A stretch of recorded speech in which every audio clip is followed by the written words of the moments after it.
CPM secretariat റിപ്പോർട്ടിൽ 3 പ്രധാന തിരുത്തുകളുണ്ട്. സംസ്ഥാന സമിതി ആവശ്യമനുസരിച്ച് 3 ഇടങ്ങളിൽ തിരുത്തൽ വരുത്തി. PK ശ്യാമളയുടെ സ്ഥാനാർത്ഥിത്വത്തിൽ വീഴ്ച ഏറ്റുപറഞ്ഞു. വെള്ളാപ്പള്ളിക്കെതിരെ പ്രസ്താവന നടത്തേണ്ടതായിരുന്നു എന്ന് സമ്മതിച്ചു. സായ്കുമാർ വിവരങ്ങളുമായി ചേരുകയാണ്. സായി, ഈ PK ശ്യാമളയുടെ സ്ഥാനാർത്ഥിത്വ നിർണയവുമായി ബന്ധപ്പെട്ട് ജില്ലാ കമ്മിറ്റിക്ക് മേൽ പഴിചാരുന്ന സമീപനമാണ് കഴിഞ്ഞ ദിവസം പാർട്ടി സെക്രട്ടറി വാർത്താ സമ്മേളനം നടത്തിയപ്പോൾ ഉണ്ടായിരുന്നത്. ഇതടക്കമുള്ള കാര്യങ്ങളിൽ ഒരു തുറന്ന് തെറ്റുതിരുത്തുന്ന സമീപനം ഉണ്ടാവുകയാണോ? എന്തൊക്കെയാണ് സുപ്രധാനമായ തിരുത്തുകൾ? മാധു, അതായത് ഒരു തരത്തിലുള്ള മയപ്പെടുത്തലും വേണ്ടതില്ല എന്ന ഒരു നിലപാടിലേക്ക് CPM-ന്റെ സംസ്ഥാന കമ്മിറ്റി എത്തുകയാണ്. ചില മയപ്പെടുത്തൽ സംസ്ഥാന സെക്രട്ടേറിയറ്റിന്റെ ഭാഗത്തു നിന്നുണ്ടാകുമ്പോൾ അങ്ങനെ പറ്റില്ല എന്നുള്ള ഒരു നിലപാട് സംസ്ഥാന നേതൃത്വം എടുത്തു. 3 പ്രധാനപ്പെട്ട വിഷയങ്ങളിൽ അങ്ങനെ തിരുത്ത് സംസ്ഥാന സെക്രട്ടേറിയറ്റ് അംഗീകരിച്ച റിപ്പോർട്ടിൽ 3 പ്രധാനപ്പെട്ട തിരുത്താണ് ഇപ്പോൾ സംസ്ഥാന കമ്മിറ്റി നിർദ്ദേശിച്ചിരിക്കുന്നത്.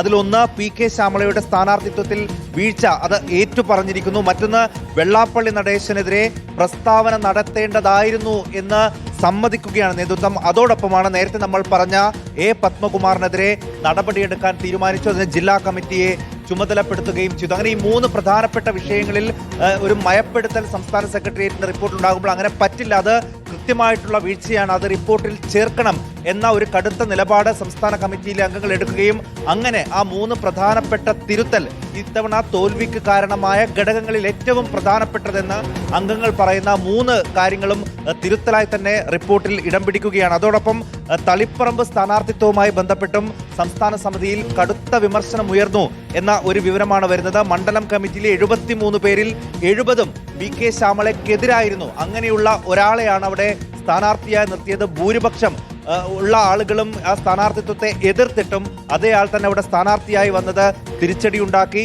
എന്നിട്ടും ഇത്രയധികം എതിർപ്പുയർന്നിട്ടും ശ്യാമളയെ തന്നെ സ്ഥാനാർത്ഥിയാക്കിയത് ഞെട്ടിച്ചു എന്നാണ് കാസർഗോഡ് നിന്നുള്ള ഒരു പാർട്ടി അംഗം വിമർശിച്ചത്. പിന്നാലെയാണ് റിപ്പോർട്ടിൽ സ്ഥാനാർത്ഥിത്വത്തിലെ പിഴവ്, ആ സ്ഥാനാർത്ഥിത്വത്തിൽ പിഴവുണ്ടായി എന്ന ഭാഗം റിപ്പോർട്ടിന്റെ ഭാഗമാക്കി ഉണ്ടായത്. അതായത് സംസ്ഥാന സെക്രട്ടേറിയറ്റ് ചില വിഷയങ്ങളിൽ ഒരു മയപ്പെടുത്തൽ ഉണ്ടായെങ്കിലും ഒരു തരത്തിലുള്ള മയപ്പെടുത്തലും വേണ്ട. മയപ്പെടുത്തൽ എന്ന് പറയുന്നത് നേതൃതലത്തിലുള്ള ആളുകൾ എടുത്ത തീരുമാനവും പ്രതികരണങ്ങളും അത് ഒരു തെറ്റായിരുന്നു എന്ന് തുറന്ന് സമ്മതിക്കാനുള്ള പ്രശ്നം കൊണ്ടാണ് എന്നുകൂടി ഇപ്പോൾ സംസ്ഥാന സമിതി തിരിച്ചറിയുന്നുണ്ട് എന്ന് വേണം നമ്മൾ വിചാരിക്കാൻ. TV പ്രസാദ് നമ്മളോടൊപ്പം തുടരുകയാണ്. TV പ്രസാദ്, പാർട്ടി തിരുത്താനുള്ള തീരുമാനമെടുക്കുകയും അതുമായി ബന്ധപ്പെട്ട ചർച്ചകളിലേക്ക് കടക്കുകയും ചെയ്തിട്ടും നേതൃതലത്തിലുള്ള മാറ്റത്തിലുള്ള മുറവിളി വരുന്നതിന്റെ പ്രധാനപ്പെട്ട കാര്യങ്ങൾ ഈ തീരുമാനങ്ങളിൽ പിഴച്ചു നേതാക്കൾക്ക് എന്ന് തുറന്നു സമ്മതിക്കാത്ത സാഹചര്യമാണ്.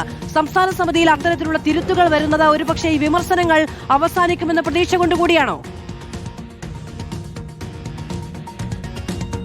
മാധു, ഇതിലൊരു പ്രധാനപ്പെട്ട കാര്യമുള്ളത്, തളിപ്പറമ്പിലെ സ്ഥാനാർത്ഥിത്വവുമായി ബന്ധപ്പെട്ട് കണ്ണൂർ ജില്ലാ കമ്മിറ്റിയുടെ തലയിൽ കെട്ടിവെക്കുകയായിരുന്നു പാർട്ടിയുടെ സംസ്ഥാന സെക്രട്ടറി എന്നതാണ്. അത് പാർട്ടി പ്രവർത്തകരിൽ വലിയ തോതിലുള്ള രോഷം ഉണ്ടാക്കിയിട്ടുമുണ്ട്. നമുക്കറിയാവുന്നതുപോലെ ഈ പറയുന്ന കമ്മിറ്റികളിലെല്ലാം വലിയ എതിർപ്പിനൊടുവിലാണ് PK ശ്യാമളയെ സ്ഥാനാർത്ഥിയാക്കാനുള്ള തീരുമാനമുണ്ടായത്. കണ്ണൂർ ജില്ലാ കമ്മിറ്റിയിലും ബഹുഭൂരിപക്ഷം പേരും PK ശ്യാമളയെ സ്ഥാനാർത്ഥിയാക്കുന്നതിൽ എതിർപ്പായിരുന്നു. പക്ഷേ CPIM സംസ്ഥാന സെക്രട്ടറി എന്ന നിലയിൽ MV ഗോവിന്ദന്റെ സാന്നിധ്യത്തിലാണ് ഈ കാര്യങ്ങളെല്ലാം തീരുമാനിച്ചത്. പക്ഷേ എന്നിട്ടും CPIM കണ്ണൂർ ജില്ലാ കമ്മിറ്റിക്ക് വീഴ്ച പറ്റി എന്ന നിലയിലാണ് അതിനെ വിശദീകരിക്കാൻ ശ്രമിച്ചത്. മാത്രവുമല്ല, വെള്ളാപ്പള്ളി നടേശനെ ചേർത്ത് നിർത്തിക്കൊണ്ട് വെള്ളാപ്പള്ളി നടേശൻ പറയുന്ന മുസ്ലിം വിരുദ്ധ വർഗീയ പരാമർശങ്ങൾ അതെല്ലാം ഏറ്റെടുത്തുകൊണ്ട് വെള്ളാപ്പള്ളി നടേശനെ കാറിൽ കയറ്റിക്കൊണ്ടുപോയ മുഖ്യമന്ത്രിയായിരുന്നു അന്നുണ്ടായിരുന്നത്. അതിനെതിരെ ഒരു വാക്ക് പോലും അന്ന് CPIM സംസ്ഥാന സെക്രട്ടറി മിണ്ടിയില്ല. പലതവണ മാധ്യമങ്ങൾ ചോദിച്ച സമയത്തും പിണറായി വിജയൻ പറഞ്ഞത് ബിനോയ് വിശ്വത്തിന്റെ മറുപടിയായി ബിനോയ് അല്ല പിണറായി എന്നുള്ളതാണ്, താനാണെങ്കിൽ കാറിൽ കയറ്റില്ലായിരുന്നു എന്നായിരുന്നു അന്ന് CPI സംസ്ഥാന സെക്രട്ടറി പറഞ്ഞത്. അന്ന് പിണറായി പരിഹസിച്ചുകൊണ്ടായിരുന്നു മറുപടി പറഞ്ഞത്. അതായത് മാധു, ഒരു തലത്തിലും വെള്ളാപ്പള്ളി നടേശന്റെ കാര്യങ്ങളിൽ ഒരു തിരുത്ത് വരുത്താൻ, പരസ്യമായി പ്രതികരിക്കാൻ അന്നൊരിക്കലും തയ്യാറായില്ല. അത് ഇത്ര വലിയ ചർച്ച വന്നിട്ടും അത് മൂടിവെക്കാൻ ശ്രമിച്ചു എന്നിടത്താണ് തിരുത്തേണ്ടി വന്നത്. അതുപോലെ തളിപ്പറമ്പിലെ വിഷയം മാത്രവുമല്ല, പത്മകുമാറിന്റെ വിഷയം, ശബരിമല സ്വർണ്ണക്കൊള്ള കേസിൽ നമുക്കറിയാവുന്നതുപോലെ തിരുവിതാംകൂർ ദേവസ്വം ബോർഡിന്റെ പ്രസിഡന്റ് ആയിരുന്നു അന്ന് പത്മകുമാർ. പത്തനംതിട്ടയിലെ CPIM-ന്റെ ജില്ലാ കമ്മിറ്റി അംഗമാണ് പത്മകുമാർ. ഈ പത്മകുമാറിനെ തിരുവിതാംകൂർ ദേവസ്വം ബോർഡ് പ്രസിഡന്റായി നിയമിക്കുന്നത് അന്നത്തെ പിണറായി വിജയൻ സർക്കാരാണ്.